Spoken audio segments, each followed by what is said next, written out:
Okay, we are live. We are live. This is Giovanni. He's from Discord land, guys. Hello. But anyways, we got 500 subs, and I got the link posted. But it's just chill. It's whatever.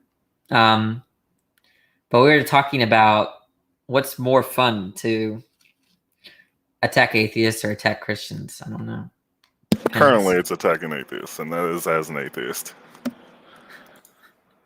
Yeah, I like people on both sides, and I dislike people on both sides. I don't like the tribalism. In a sense, I'm tribalistic. I'm like, there's like the idiots and the non-idiots, and Yeah.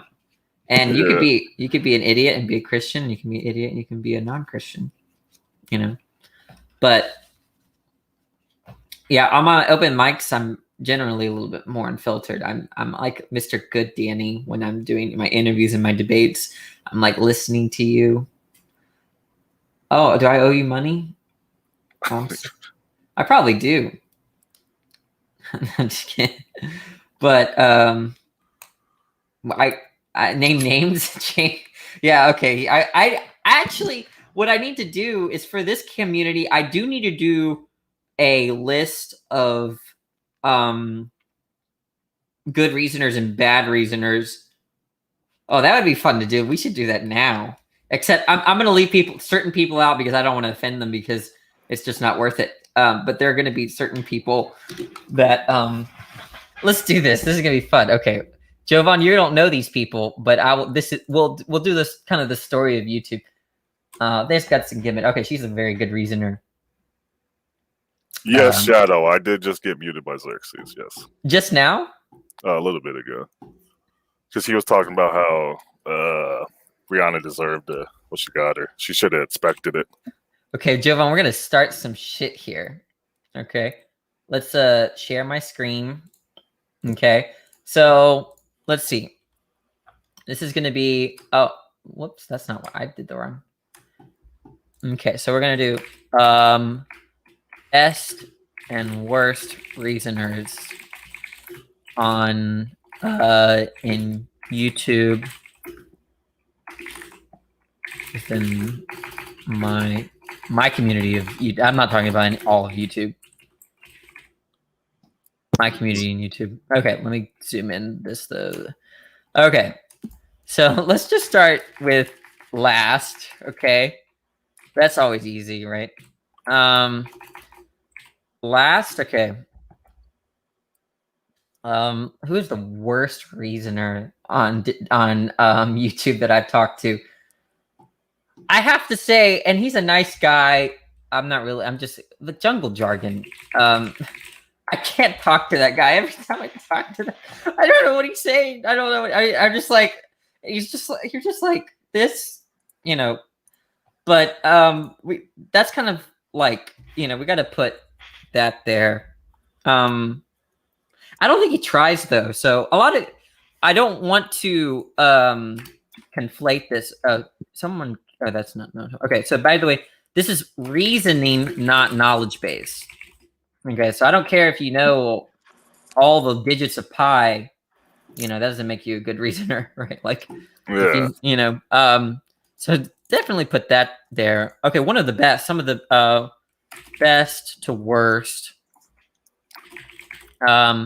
It's actually a huge thing, because I think like Shamos is someone who I find more knowledgeable than I do like good reason. Yeah, he's pretty knowledgeable, and I don't know, like if you really get him to work, like if y'all are like have a goal of getting to an understanding, I think he's pretty good. It's just like but part of being a good reasoner is being able to step out of your motivations, right? Exactly, and he's extremely biased with his motivations.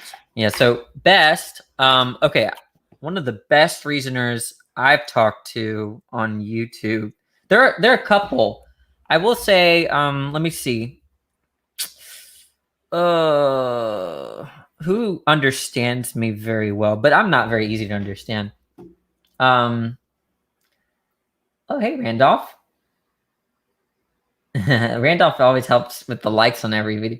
I wish I knew all these people to help you. I know, but like, hopefully they come in and then they get really, really mad. Okay, But okay, so I'm sorry, maybe it's not a crush. I don't have a crush on you, okay? But Guts and Gibbon is probably a very good. I think she's a really good reasoner. She has a channel about I think she's just got hold on, I'm gonna go check this out now. Yeah, she's very sweet.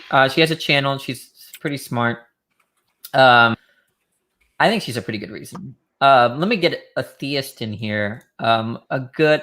I have to say that guy Argatha is a pretty good reasoner. I think he's pretty good. Okay, Randolph. I actually think Germania is somewhere here too. I think actually he's pretty good. Okay, we're gonna put speed of sound here. Of course, I think Leo is good too. This is no. Let's not do best. Let's just do good and the bad. I'm not gonna put it in any kind of order. Okay, so Argatha, Leo, Ilias. I think Immutable is a decent reasoner. I'm liking these names. Immutable, Destiny. I think is Leophilis, Germania. Yeah. Argota.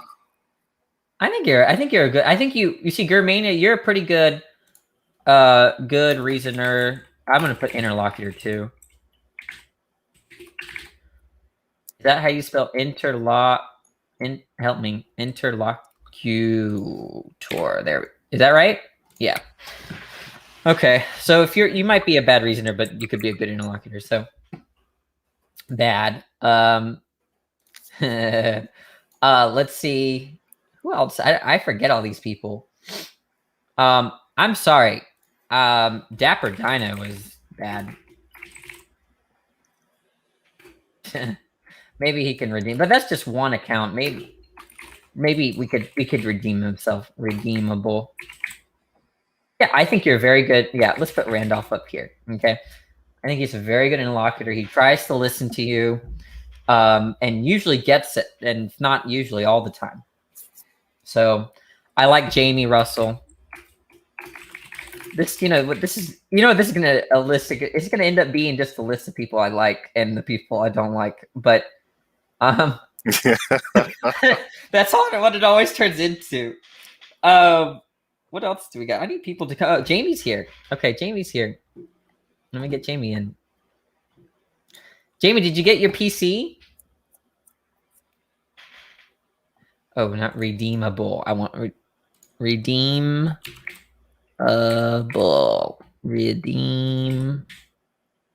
not how you spell it. Where's my spell check? Okay, redeemable.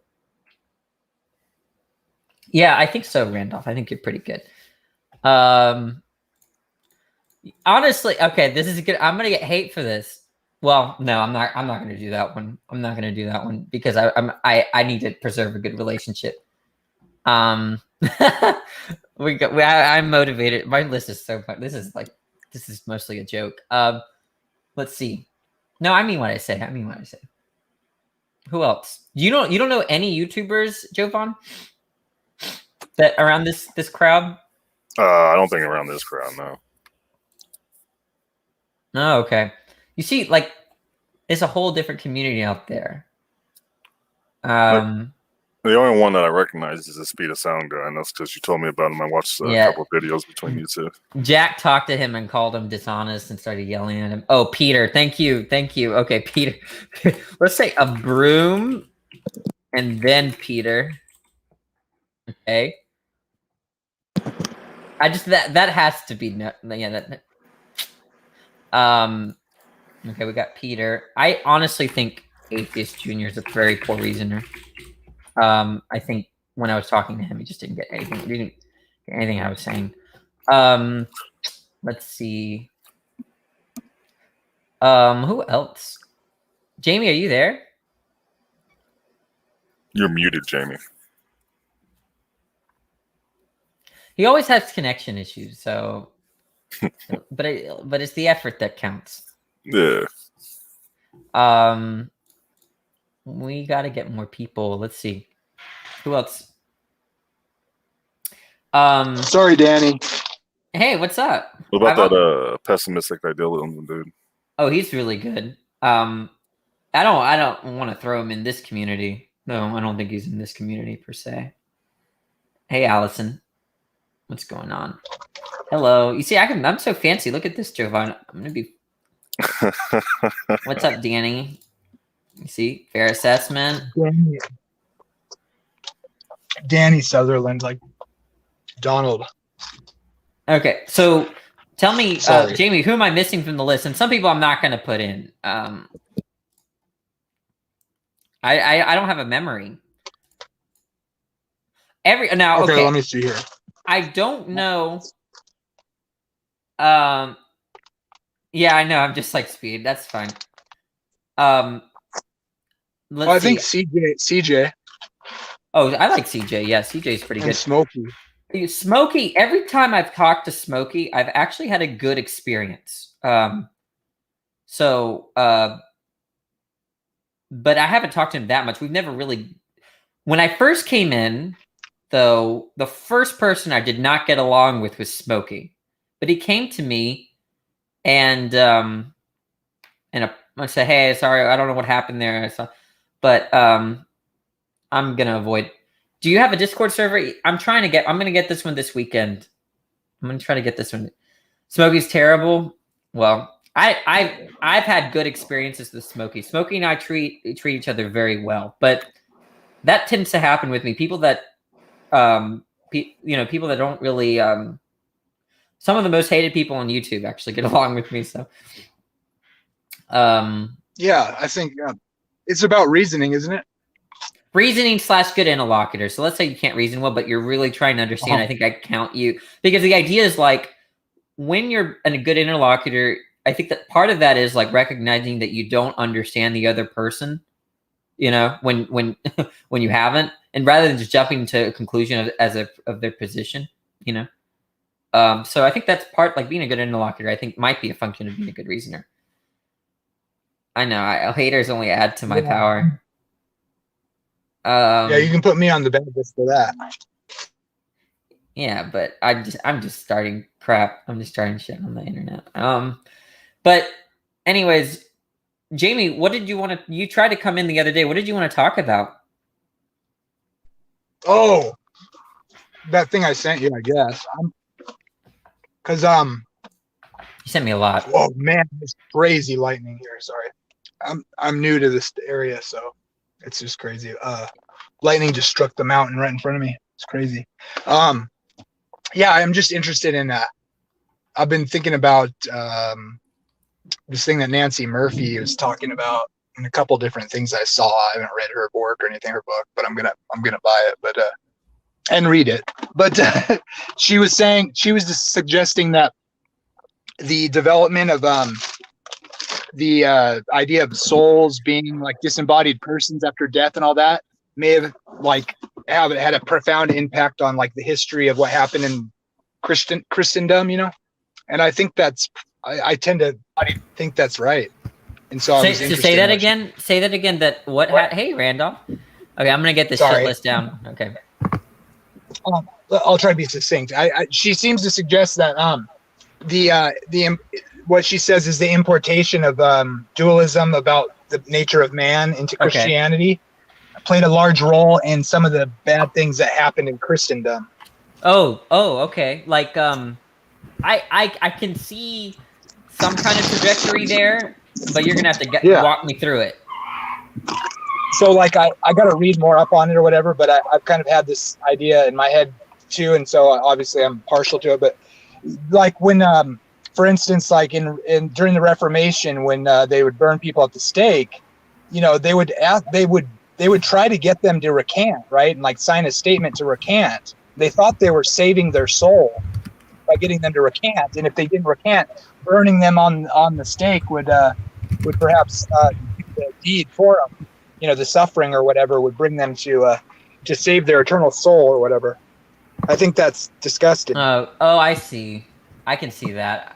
Yeah, I think that division. I think the division between. There's this classical divide of human of a human, where like you have your like rational side and your animal side. That sort of dualism is was I think very Greek. There was like your rational faculty, your reflective faculty, and then like what you are seeing in front of you. And what you're seeing in front of you, whatever motivate, like if you're looking at a piece of meat, and you want to eat the piece of meat, you're not like being rational. You're not like deliberating.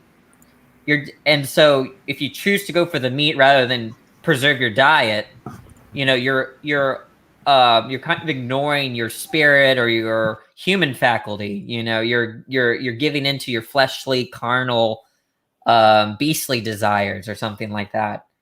So that kind of dualism exists even independently of the soul, and some people think that it's kind of toxic. That's true. That some people think that's kind of a toxic dichotomy, and Jamie just lost power. What's up, Randolph? Oh no, Jovan lost. Okay, Jovan. Congratulations on reaching 500 subscribers. Oh, thank you, appreciate it. Jovan, do you know Randolph?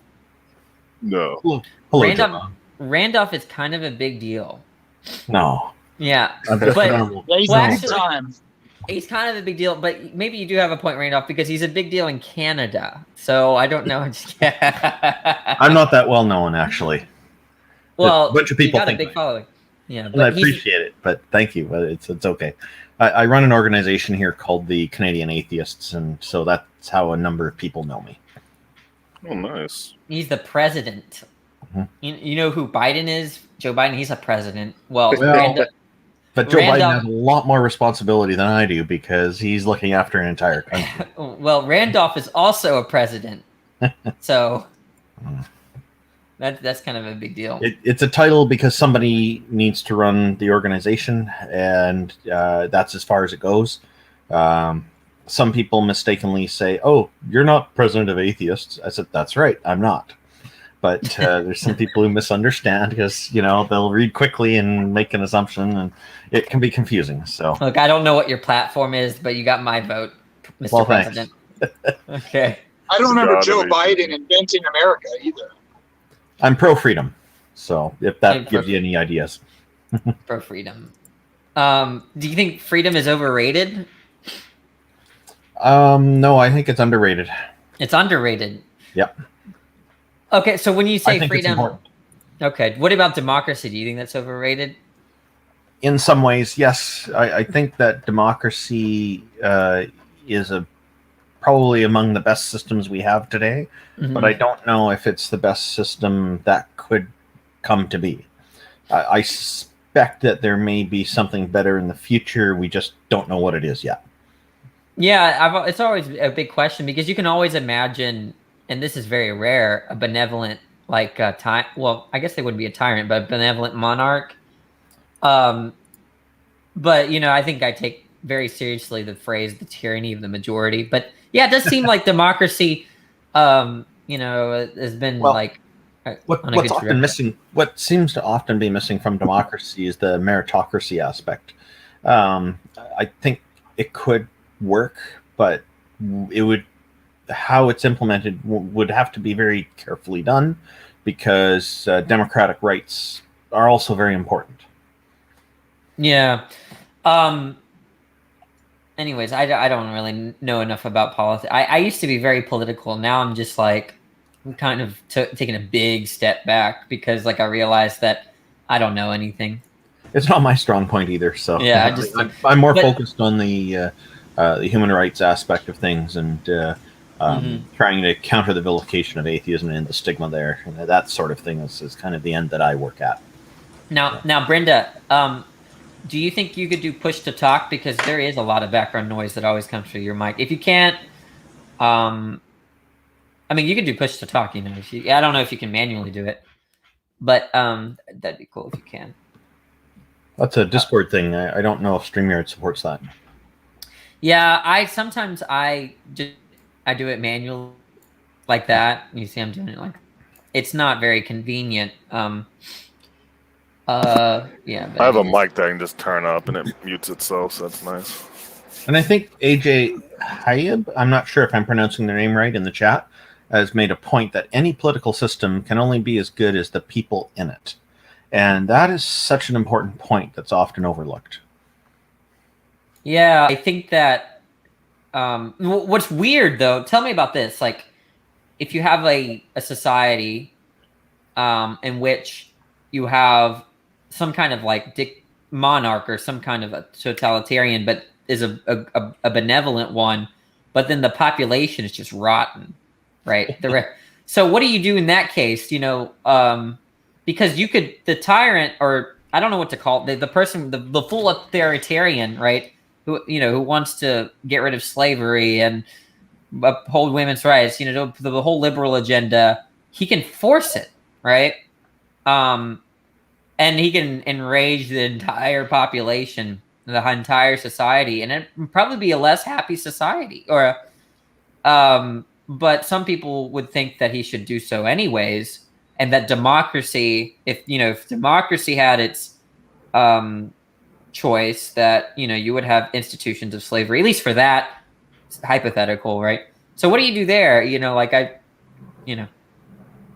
and this is one of the challenges with democracy. If the majority wants to do something that actually makes life worse for people, then you have a society that may not be as functional, maybe more dysfunctional. That's the problem. And of course, they're not going to like it if somebody comes along and tells them what they can or can't do. I look in the U.S. Versus Canada. Here we have strict gun control regulations and laws, and and hardly anybody here has any guns. There's and the people who do, it's very restrictive on how they transport them, and so the general public doesn't know. And you have to keep like the ammunition and the weapon itself in two different compartments in the vehicle, like if you're transporting by vehicle. Oh, okay. One in the trunk, one in the front, kind of thing. So there's all kinds of things like that, and you have to have an alternate route specified before you travel with it. And if you're found not on the main route or the alternate route, then you can lose your license and your weapons. It's very serious here, and there have been cases of people losing it because of that. So our policing system does not mess around with this at all. It's very, very serious. And then I look in the U.S., and there are many of the states seem to have an open carry policy where people can have two guns like in the old Wild West, and one on each side. I saw that in Arizona when I was there many years ago, and at first I felt like this feels like I'm in a movie because I'm just from Canada. I'm just not used to seeing this. So of course, if the laws here in Canada seem draconianly unfair to people in the U.S. who it's very important to have the freedom to own some kind of small arm, like a gun or rifle or something, and not have all these restrictions, right? So it's two different points of view. The tricky part is deciding what is right and what is wrong, and it is definitely not objective. I'm sure you agree with this. Yeah, I'm probably lean that way. What's really interesting about guns is that I was just using it as an example because I thought it's one that a lot of people might be able to relate to, given who's tuning in, right? So, what's really cool about guns is that, the gun issue is that the people on all the way on the left. So I'm talking about your Marxist-Leninist, right? And the people all the way like that, are NRA people, right? They actually agree on gun control, right? What they agree, but from totally different reasons, right? And different forms of it, I suppose. Well, actually, it's not that different. It's the same reason. Yeah, actually, it's pretty much the same reason, but it's more like the people on the right want to say that like in case there's a tyrannical government, the people, your Marxist-Leninists want to say that you need to arm the working class in order to overcome the bourgeois and the capitalist, right? Now that's not synonymous with government, which is why I initially thought that it was totally different. But the idea is that, again, a tyrannical force against the majority of peoples, which are workers, and there a lot that kind of goes. The same sort of talking points on the right are actually given by your very left Marxist-Leninist, and a lot of people don't Yeah, I guess. Yeah, exactly. So how, AJ got. how would this work in the USA? Like, I'm looking at the news lately and seeing that the Taliban have just taken over Afghanistan and they're disarming the populace.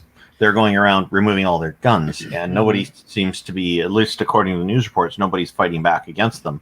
So if the U.S. came in and they brought in their military and policing forces to remove all the guns from people, how might that play out? I think it probably a war in certain states, right? Like, I don't. Yeah. I think so. I really do. I mean, like, there are too many Yeah. people with the mindset that I think they identify their ownership with their gun as a kind of what do you call it? In, A penis substitute. yeah, the point is that, like, I guess they identify their guns with their right, like they're not just their right to own guns, but like that gun embodies their freedom of speech, their citizenship, their everything right there. Yeah. Well, I wouldn't say that, but there are a lot of women that are. Well, a lot of women are for some, for gun rights. Yeah. But they're not men, so it's not manhood. But I don't know. My view on guns, I don't really think about the particular cases. I think of a kind of useless, like, and I think in terms of useless hypotheticals, but like, if it were the case that the confiscation of guns led to a better world where, and here I'll just define that as a world in which less people are needlessly killed. That's to say, like, if there were the statistics already support that. You look at Canada versus the US versus other countries, and where there's less guns in society, there's a lot less gun violence. Yeah, I'm right behind that, but I do take seriously what the Marxists and the people on the right are saying about tyrannical governments right now. If that never happens, let's say, then I think that right is mostly in vain. So suppose we never come to a tyrannical system in the future, then if it's the case that taking away guns leads to those sorts of outcomes like that you're highlighting, then yeah, I think I would be somewhat in support of that, at least ideologically. I don't know, but well, the idea is that the state should have a monopoly on force. Not the state should have them, and not the what? The idea is that the state should have a monopoly on force. Yeah, but if the state sucks, then what do you do? You mean like with Georgia that put 99 years for anybody involved in an abortion? That was pretty bad. That was really tyrannical. I didn't see anybody pushing back against them with their guns. Are you talking to Brenda? Anybody. Oh, what was you talking about? What example were you talking about again? Well, Georgia, not too long ago, they brought in a law that anybody involved in performing an abortion or having an abortion will be sentenced to prison for 99 years. How many? 90? Oh, wow. Yeah. Oh, you didn't know about this? Okay. Yeah, I don't know if that law is still in effect, but they did charge somebody under it who was a victim of gun violence. And so the victim was a pregnant lady who the fetus ended up becoming non-viable as a result of the gunshot, because where it hit her. And so they sentenced her to 99 years for abortion. Yeah, I think that the abortion debate... the thing is, there's an example of tyranny, a government doing that, and that's a state government in that case. And I'm hearing people talk about using guns to push back against a tyrannical government, but I'm not seeing people do it. Right? Yeah, I don't know what would exactly constitute as tyranny. I can just envision examples. Like I'm thinking of, like, was the British were the British like tyrannical and the colonies? Actually, I read that it wasn't as bad. Like the taxes, I think they taxed the colonies less than their mainland, right? Like they were complaining about all these taxes, but I think that the British government was taxing their mainland citizens much more than the colonies. That And sounds discriminatory. yeah, and so here we are. We were complaining and calling them tyrannical and wanting to gain our independence on maybe on that basis. But there are probably other factors that yeah, I don't know what. I guess I'm thinking of like like I guess like Taliban like examples where like or Al Qaeda if Al Qaeda. I don't know. Is that I'm thinking of extreme examples. Whether if a state decides to outlaw abortion, is that tyrannical? Maybe it is. Maybe it's not. Well, it's basically, in my view, it's bringing back systemic slavery, a slavery of pregnant people by forcing them to take their pregnancy to term, taking away their human right to bodily autonomy. So that's a serious issue, right? So that's tyranny. But yeah, I don't see it that way, though. I think I see it very differently. Yeah, right? I know. There's people, lots of different views. And Jamie Russell, I need to point out, mentioned that that's a poor comparison. And I'll just mention that I only brought that up so that I could provide an example of something that's tyranny. If you've got a better example of what could qualify as a tyranny, I'm all ears. I don't really know. I'm not really good at that, recalling exactly what, but about the abortion. Tyranny is when I don't get my way. Yeah, I wonder if it reduces down to that. She's saying tyranny is just whatever kind of power structure that you don't agree with or something. And it interferes with your life, I suppose. But I don't know if it's I don't want to reduce it that much. I'm just thinking of your extreme examples. But about the abortion thing, I think what you said was interesting because I think there are cases in which I am very morally outraged about certain abortions. Like if someone were to abort their kid because it was a female, that seems wrong to me. If we had the technology to determine sexuality, I feel like if you aborted your kid because they were gay or lesbian, that seems really wrong to me, even to a point where I think we should legislate against that. So then if there's reasons against abortion that on that playing field where we would legislate, then there's a question of when does it stop. But slippery slope kind of discussion comes into effect there. And I don't agree with imposing any limitations on a person's bodily autonomy. I won't be in here with this person. Oh, PMARS has got a bad rap, I guess, at least with Brenda. Oops. But anyways, yeah, I don't know. I'm just talking about politics for on rare. I don't really. I sometimes talk about abortion, but not a legal sense. I'm not meaning to turn this into a big abortion conversation. Yeah. Just trying to bring up an example. So I understand. Make a different point. So, but anyways, you're president, just like Joe Biden. So that was the main. No, that not was just like Joe Biden.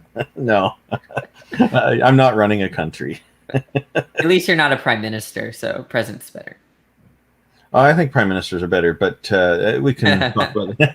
I'm biased. Is that's right? Canada has a prime minister, right? Yeah, we don't have a president. We have a prime minister. Yeah, because it's a different political system. It's still democratic, and people have constitutionally protected democratic rights here. And what that means is that even if you're serving time in prison for any crime, you still have a right to vote in federal elections here. Okay. Yeah, and I understand in the U.S. that's not the case. Unless I'm wrong about that. That's the last time I talked with somebody about this. They were saying, they don't allow them to vote. I think if you're a felon, you can't vote. Yeah, if you're a felon, you can't vote. Okay. So. I don't know why. I guess I don't understand why. Because they would create the felon party, and then we'd have a felon president. Is there really that much insecurity? Really? He would free all the felons. I don't know. Okay, so I think that if there could be enough people voting for a party that would free the felons, and enough people vote for it, then perhaps that's an indication of a larger problem with the prison system overall and the justice system overall. Yeah, Because if the Well, judgments aren't fair, of course, that's going to be a big desire for a lot of people, not just felons. There's not enough people in prison, hopefully, to. yeah, I'm not that worried about it. If they legislated laws about felons allowing to vote, I guess I wouldn't have that big of a deal. I think one argument I heard was It would be a that good thing. Yeah. one argument I heard for disallowing felons to vote is something like they didn't play by the rules, so they don't get to make up the rules. That's what I heard. Now, if somebody's committing voting fraud or election fraud or something like that, then I can see that being a right that's taken away for that person, but possibly. But aside from that, I don't see a reason to do that, because the punishment should fit the crime, and you're bringing in extra punishments here that aren't related. Is that the ethical thing to do? Yeah, I think that especially like people that have done their time in prison for like serious crimes, I feel like they've done their time. They're already punished enough to me. See, to me, even in a system, let's say hypothetically, there's a system where there are 0 wrongful convictions. I still think people who are serving time should still have the right to vote, because it's a democratic right. They are still people. They are still citizens. They're still part of the democratic system. And that to me are the important factors. Now, of course, somebody who is wrongfully convicted, if you're taking away their democratic rights, that's really not fair. Yeah. Well, what have you been up to on the atheist side of things, Randolph? Let's see. Any interesting debates or? Nothing lately, but I'm always open to that. It's I do have. It looks like I'll be on the Promethean Frontier on Monday night, 1930 Pacific time. So that's 7:30 p.m. for people who are still on a 12-hour clock.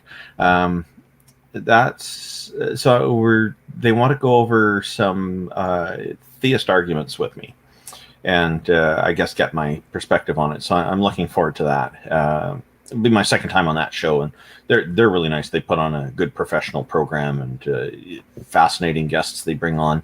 I'm not talking about myself, talking about others. They bring on a lot of interesting people, and have really great hosts who put on great interviews. So that'd probably be 10:30 p.m. Eastern time. So 22:30 is because that time zone's 3 hours different from Pacific time.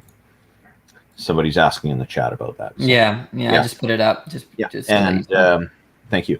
So that I'm looking forward to. I was on a few channels recently because I blocked somebody who was doing a smear video campaign against me, and I set the record straight. It's their second time.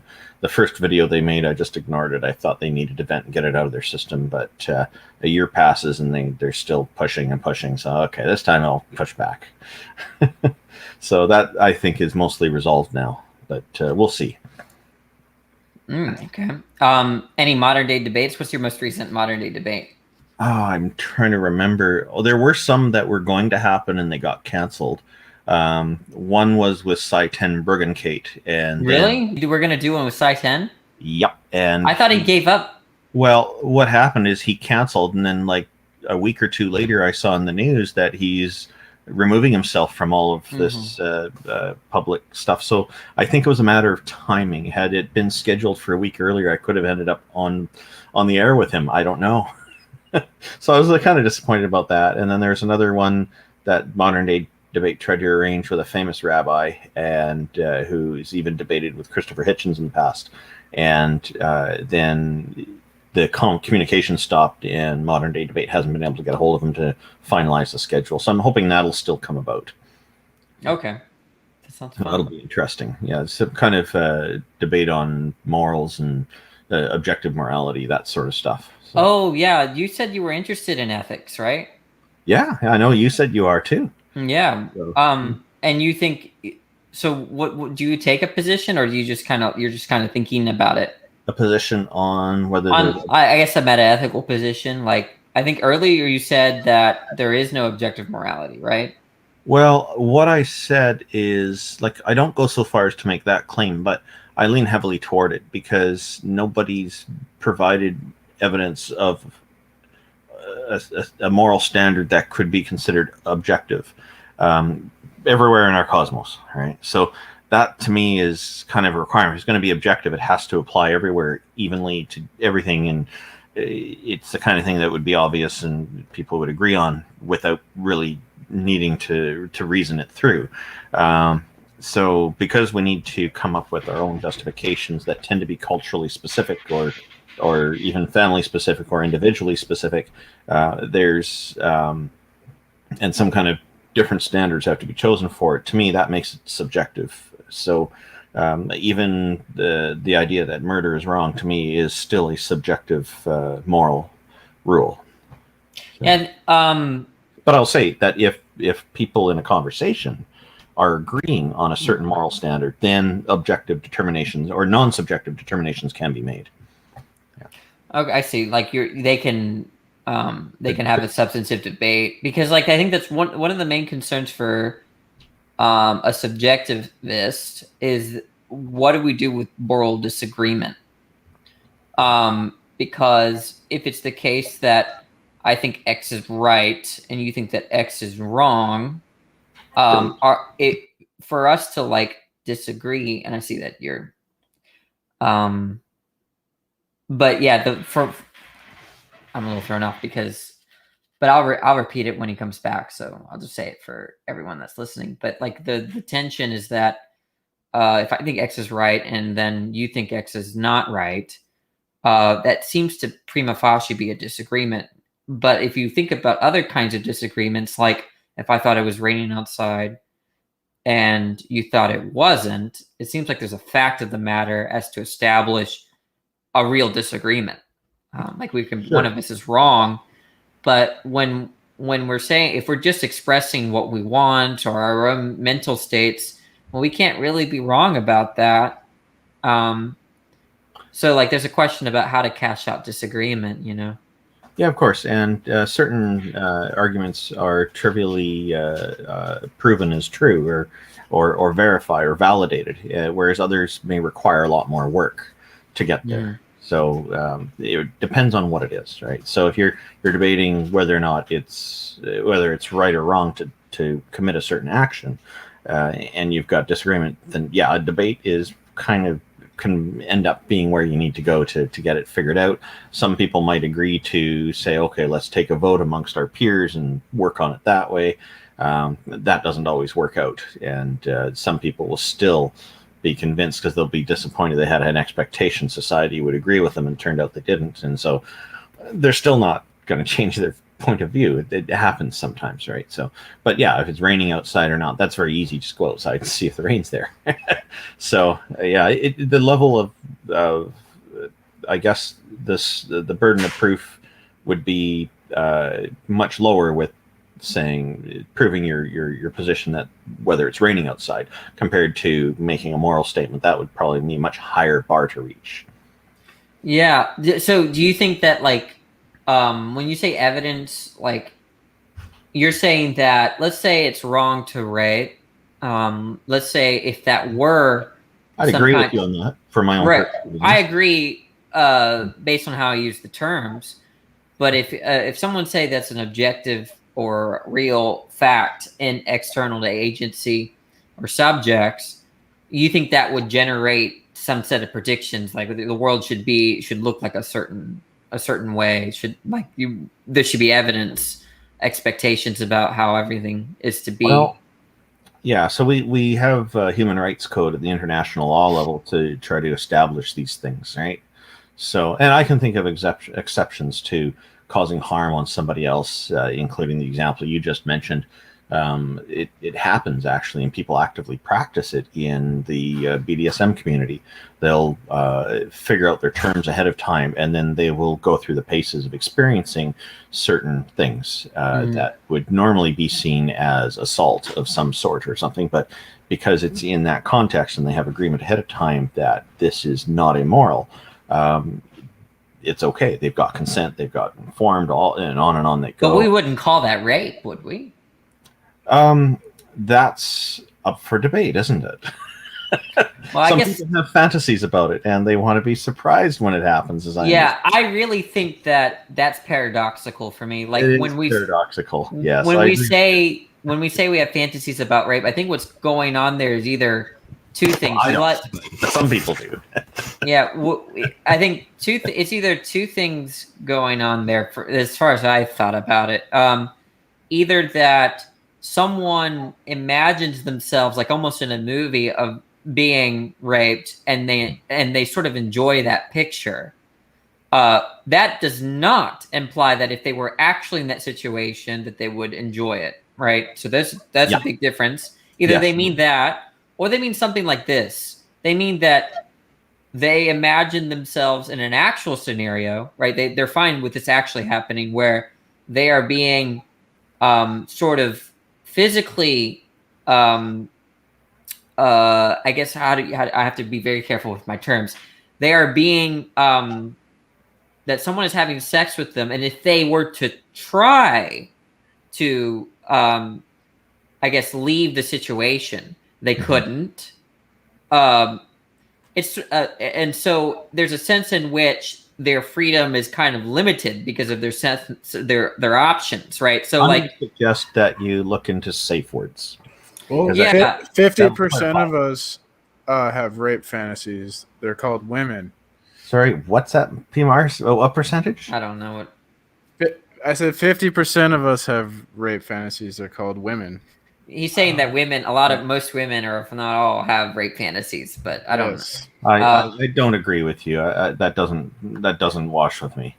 All women have rape. Yeah, you see, that's what I'm trying to say, Jamie. Right? Like what's going on is when people say they have a fantasy of rape, they're thinking of something like this, where they want to be. Let's say you could want to be locked in a room, okay?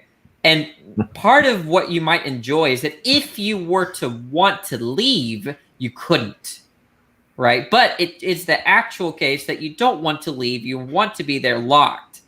So so I think that's what's going on with the rape fantasies, is that they're engaging in sexual relations, and the idea that if they had changed their mind, they couldn't get out of the situation, and they like that. And what Jamie's pointing out here is the against your desire aspect, which is an important consideration. And so I guess there are, as I understand it, there's people who've set up complicated scenarios where that would be against their desire at the time when it happened, but they've consented to that ahead of time. So it's there. Who knows, right? So how do you explain 50 Shades of Grey if women don't have rape fantasies? 50 Shades of Grey is generally, as I understand it, not well regarded because they somehow... It was really popular, so obviously Most a lot women of women with rape fantasies went to watch this movie. It's not that controversial to say that women have rape fantasies, though. In fact, there's actually a study done, I think, that I can look it up right now, but that shows that a significant portion of the population has rape fantasies, or has fantasizes about men like taking control over them and like taking their control away and like forcing themselves on them. And my understanding is that it's also many men who have such fantasies as well. So, they're called rapists. It's not just a woman thing. Yeah, it's a person thing. Yeah. They're in jail for rape. No, PMR. No, men desire to be that happen to them. Well. Yeah. Okay, Josh, who's in the back room, you need to connect your devices in order for me to let you in. I can't let you in if I wanted. Well, I do want to. I can't let you in. Is it the Josh I'm thinking of? No, yeah. Well, okay, but Jamie, I agree with you that when people say if I'm right about...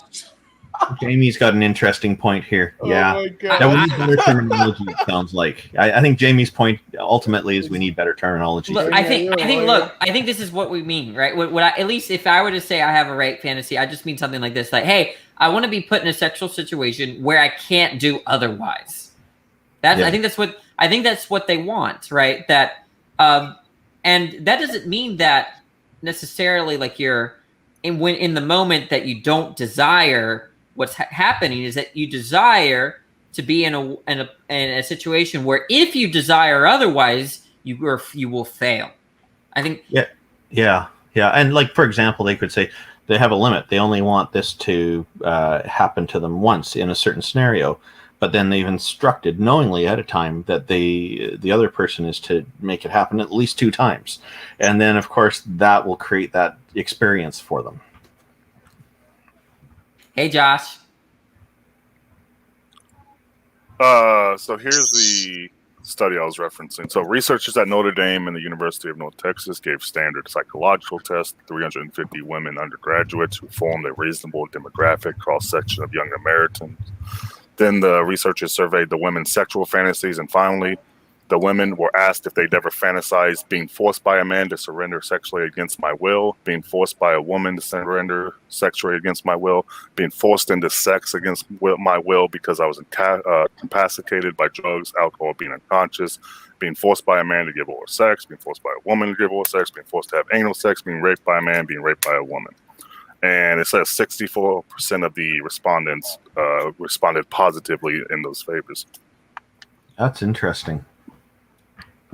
See, if you say that without the study, you're a misogynist, but you got to bring up the study, then it's okay.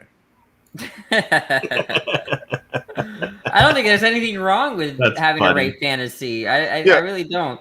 Also, having a rape fantasy isn't saying that if they were in this situation, they would actually like enjoy it, right? Right, yeah. Right. Yeah, that's an important distinction. Poor Josh is having tech issues. He raised some important. He contributed some important information there. Like, I mean, I could have fantasies about being in war and stuff, but I don't want to be in war. Yeah, I kind of think this might be a problem with society if women are fantasizing about this. Like, maybe we should address this. No, I don't think that's a problem. It seems kind of weird. Mars. I think it's not just women who have those kinds of fantasies, right? Right. Okay. But I blame women. You blame women for it. Why? I don't know. I'm just joking. Okay, good. You're not a MGTOW then. All right. No. Also, it looks like 54% of self-identified men had fantasized about this before. I'm an incel. So yeah, it's a common thing among men as well. I don't hate. I'm an incel who loves women. Okay. Isn't an incel already understood as someone that wants to like involuntarily celibate is what incel. Yeah. Yeah, and most of them are very hateful towards women. They have mommy issues because they didn't learn about forgiveness and understanding. Well, after the MGTOWs invaded the incel community and demographic, that started to come out that way. Before that, they were not hateful. And those people have mostly left those groups, and the MGTOWs have kind of invaded and taken them over. It's actually like male feminism. That's kind of how I see it. Like, there's a lot of like feminist groups that like have this hatred towards men, right? And it's like the MGTOW. It's like this man group that hates women. Yeah. How the hell do I write a comment? I think you actually have to go on YouTube because StreamYard is really dumb. StreamYard won't post it for you. That's so weird to me. Oh no, it's read only because it doesn't have access to the user's account to post a comment. Oh, okay, that makes sense. That's why it's so easy to log in, right? Yeah. Like, okay, I see. That makes sense. Yeah, what we see here is read only on the StreamYard interface. So I'm sorry, I have to go before daylight runs out because I have to get some gardening work done. I don't want to. Thanks for stopping by. Yeah. Yeah, I saw you having a stream, and I thought I should just join in to congratulate you on passing 500 subscribers. This is fantastic. Thank you. I'm about half of that, so I've got a ways to go yet. I didn't even know you're never on your thing. You're never on doing. Are you? I did one live stream on July 1st of this year for Canada Day, and I had 88 live viewers. I thought it went quite well, and despite the technical problems I had, that I tried really hard to make sure I wouldn't have ahead of time. But apparently, this happens to a lot of people on their first stream. So, but we got going, and then it went quite well. So this tells me I need to do more live streams. Yeah, I think you should definitely host more because I think you. Not only would you do good at the moderation for all the weirdness that can occur in an open mic, but you seem to enjoy them yourself. You almost in every live stream that I see open. I try to move around to different channels as much as Yeah. I can because I like to meet different people. And today I've met Josh and Jovan. Even though we haven't talked too much, it's nice to meet both of you. And P Mars, we've talked before. Yeah, Jovan and Josh are from Discord, so they're Yeah. But anyways, okay. Thanks for stopping by. If you have to go, Randolph, feel free. Yeah, well, You have a good night, Randolph. It was good night. It was nice to meet you guys. And Danny, you mentioned you wanted to get me on your channel for kind of a full thing at some point. So Yeah. I'll gladly do that. It'd be great to do that at some point. Let's do it. Okay. Yeah. All right. Look forward Good to it. night. Take care. Good night. Thank you. Yeah. Good night, Bye. man. I Josh, are hate you this here? fucking application. I fucking hate this application. It's really bad on the phone. It really is. Okay, but it's not okay on the PC. Are we allowed to have this fellow on here? Who? Josh? Josh. Yeah. Joshy Cakes? Josh, how are you? Josh was abusing a very old, overweight gentleman earlier.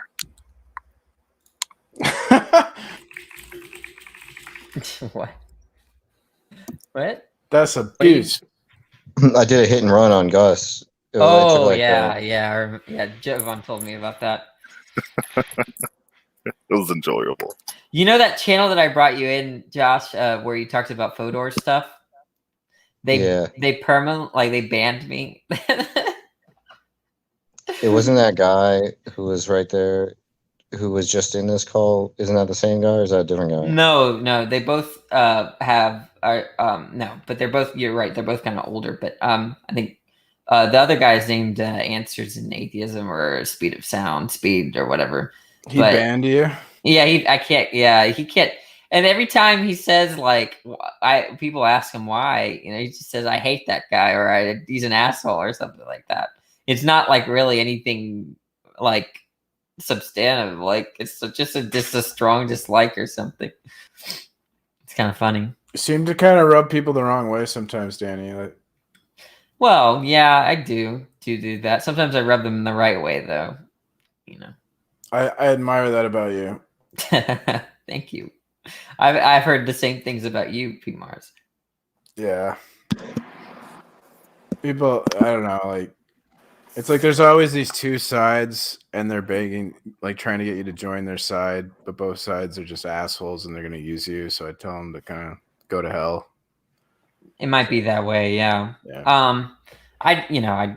Speed is just like something fun to do, like just to, because he just like he doesn't usually make sense when he talks about it. So it's like picking on an old man, right? Yeah. I tried to go to his channel a few times. I got banned pretty quick. So yeah. Does that ever bother you? Sometimes. I've been trying to not let it bother me though. Yeah. Josh is rich as hell, man, and he can't even afford a PC. It's just sad. It's so sad. Yeah, why are you on your phone, Josh? Well, I don't want to fucking sit at a desk. I'm just laying in bed, Oh yeah. All right, is it your bedtime? Do you work tomorrow? Yeah, but I'm not gonna go to sleep probably for a few hours. Oh, okay. Any There new was development? something. Yeah, go ahead, Jovan. Josh, do you think it's a contradiction to say that Jesus is fully God and fully human? I don't know. It sounds like it. Because Detroyer was saying it wasn't, and I didn't get him to flesh it out yet. Well, I don't know. Like, you can give an account that's not right. Like, I'm fully a human, and I'm also fully a being made of cells or something like that, right? Like, right. But when I take someone to say that he's fully God, it's like contrasted with humans, right? And when you say somebody's a god, you're typically trying to contrast that from like a mortal being or something. I think Craig basically takes the word fully and puts truly, but then it just seems, why would you ever, because what's the difference between saying I am a blonde versus saying I'm truly blonde? It's almost like a no true Scotsman fallacy, it's not fallacious. It's just like, it's the same. Is there a difference between something that's really a person that's really blonde versus just a person that's blonde, or truly blonde and I someone mean, you that's could say blonde. like completely divine. No human is completely divine except for him or something, right? Truly blonde is gonna mean it's not dyed. Oh, what up, Oh, guys? okay, okay. Well then, Oh my I guess god. I guess you could think of it that way. Hey, Godless, how are you? I'm actually really good. How are you? I'm doing fine. Last time we left on a kind of sour note, but I hope we've moved on. Oh yeah, because of you Like, condone. We've had so many problems recently because of you, Danny. Oh, We're in this horrible apartment because Josh tried to move to this horrible apartment to hide from me. uh-huh. Well, I hope things are better now than they were. Josh had to go down and threaten the apartment manager to take him to court because our air conditioning broke in summer in Florida and they wouldn't fix it for days. And now the electricity, like our internet will go out because the electricity like goes on and off. So the Wi-Fi box turns off. Yeah, so that's you're painting that one on me too. I think like What a horrible woman. why don't you blame the Big Bang or something? You know, the big. Because it wasn't me. It wouldn't matter if you were screen sharing the game or not. You and I were. Wait, what is that coming from? You were screen sharing the game. I hear T jump. I hear something. It's T jump. Is it really T jump? That's the only people I see unmuted are you and Jovan.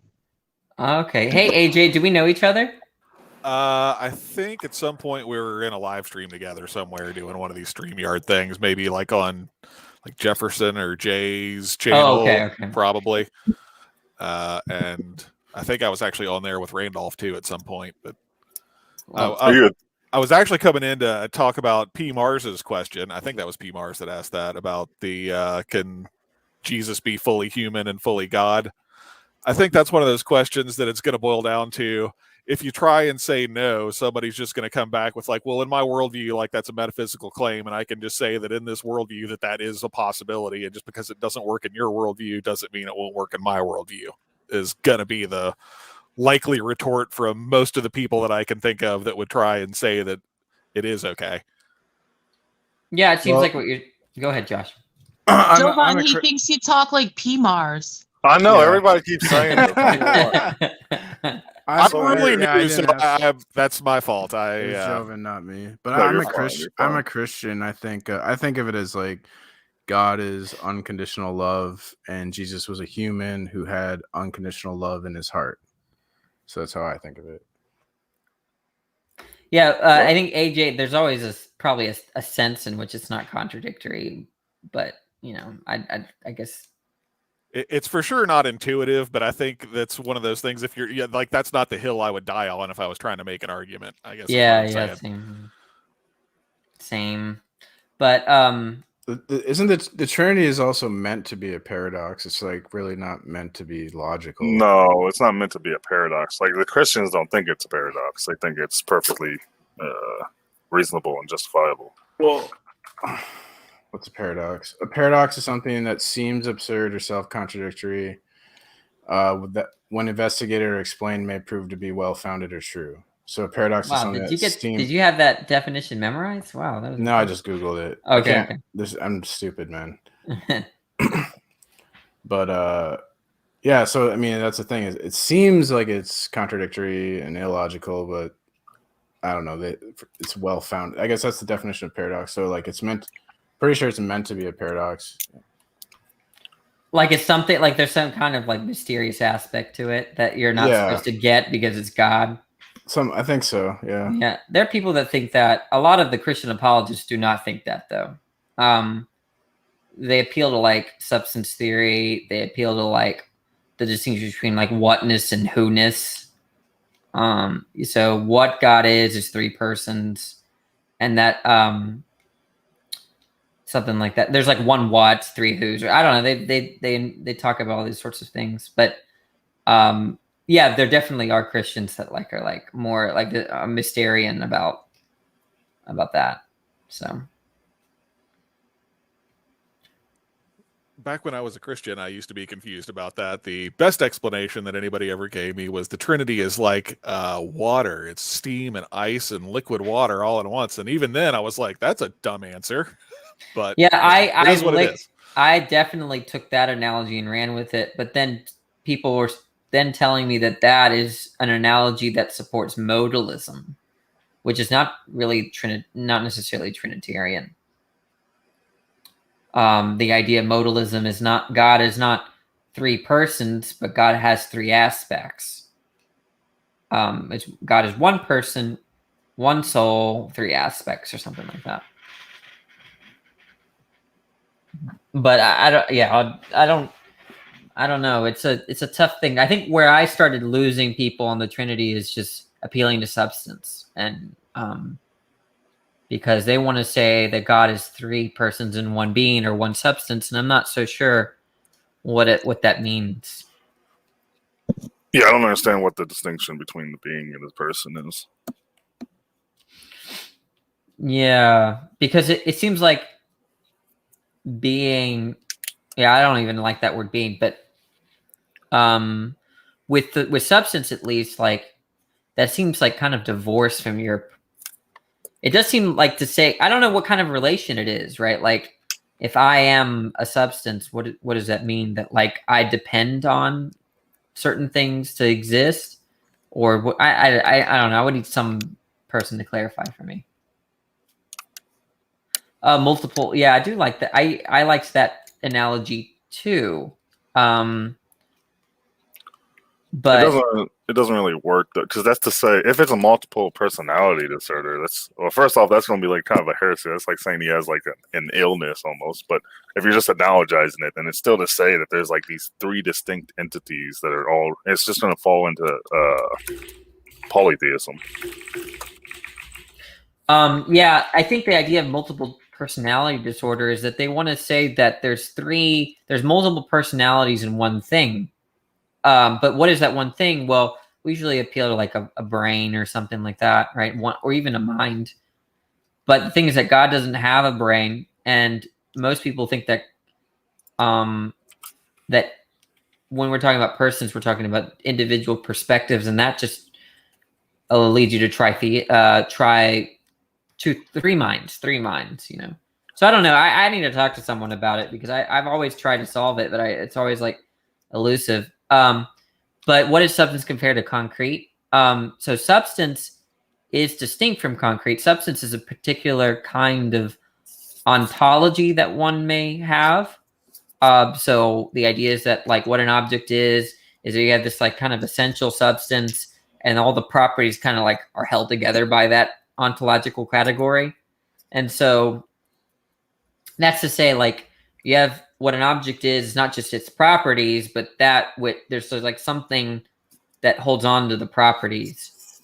Whereas like someone like me, I'm more partial to an object just being a bundle of those properties, and there's not like an extra ontological category that's sort of holding all together the properties.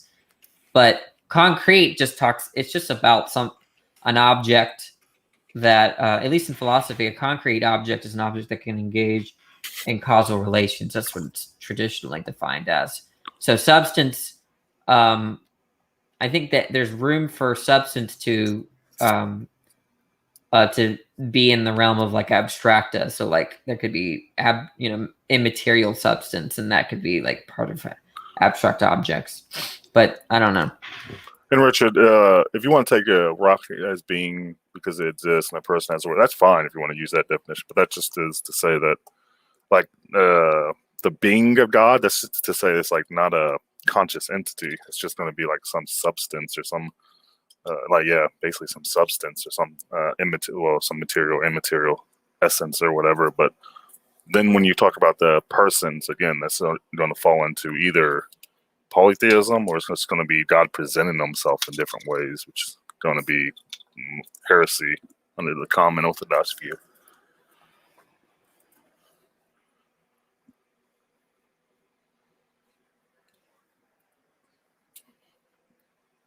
Yeah, big thing also is like Jesus somehow not being omniscient, but he's also fully God. Doesn't really make sense to me. That's a problem. I can get behind that.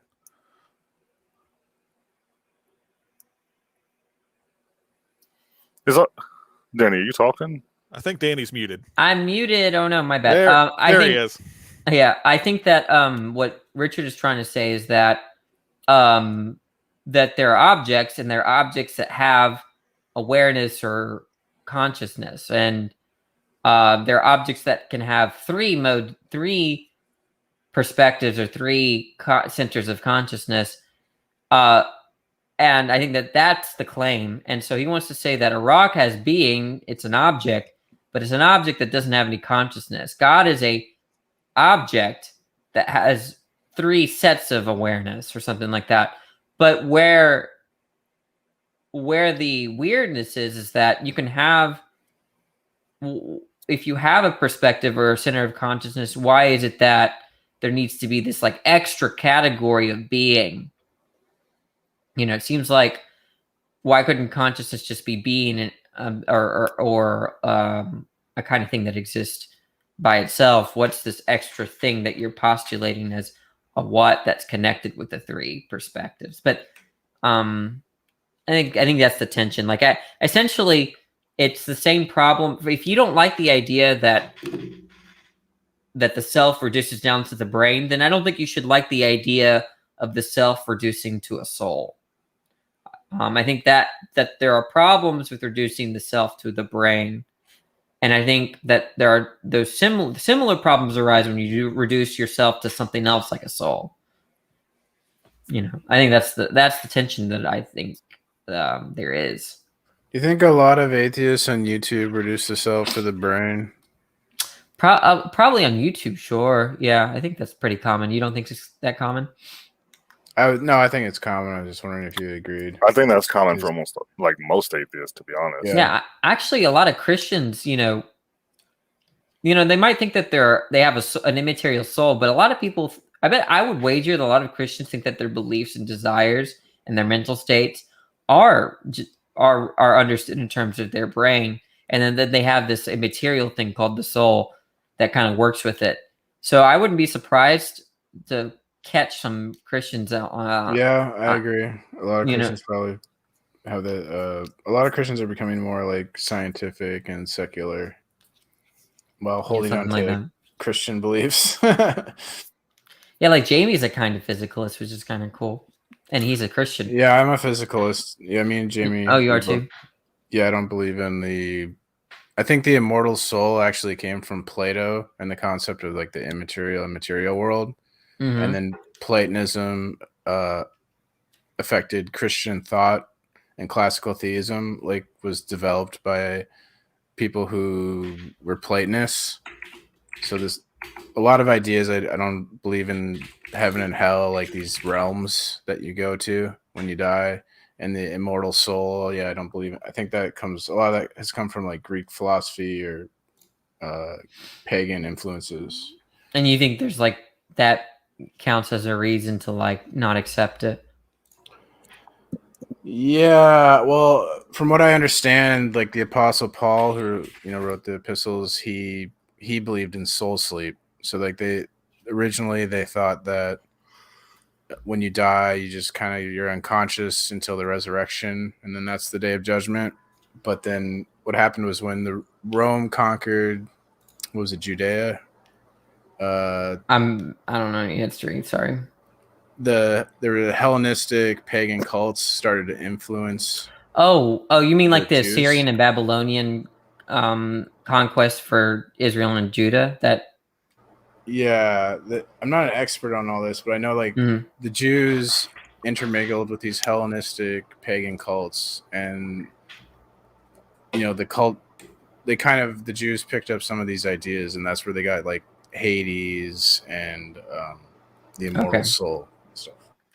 Yeah, the soul, I mean, that's a hard thing to describe. A lot of Christians that I ask, they say that what the soul is like you, but I don't think that makes a lot of sense. Like, I think I am a mind, and a mind consists of beliefs and desires and mental states, but souls could in principle not have any of that. So in what sense could a soul be a person just by itself? You know? Well, the actual, I looked it up, the definition of soul in the Old Testament just meant like a living organism. That's what soul meant. So like they would refer to like an animal would have a soul, right? So it wasn't this, what we think of today as a soul in the modern world is kind of like a spirit or like ghost or something.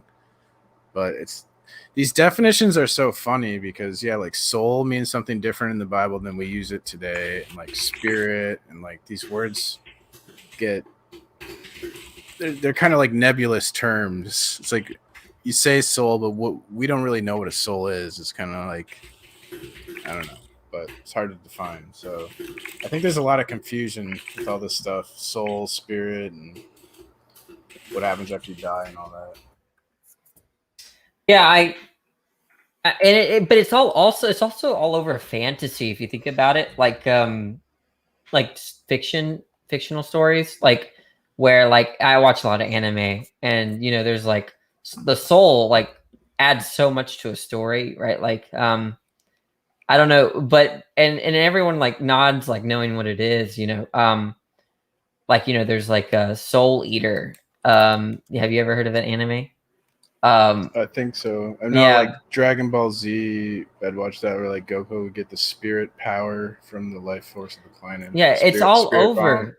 Yeah, it's all over it, and we're just kind of like nodding, like, yeah, this stuff makes sense. And then if you really think about it, you're just like, you know, what were they talking about? You know?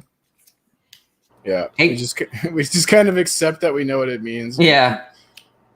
But it is like there is like something. I think what the closest like understanding when it's used in literature or movies is that it's like that which you need to exist or something, like the most fundamental, or something. Right? Yeah, the most fundamental thing that is you. I think that's something like that. But for me, my view is that that's just my mind. If I had no mind, I wouldn't exist.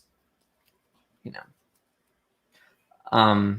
Poor Jamie's having connection issues, but I think I'm gonna wrap up the stream there because I got stuff to do. Sounds good. Alrighty, thanks for coming. Thanks for good night. God bless. everyone in the chat. Good night.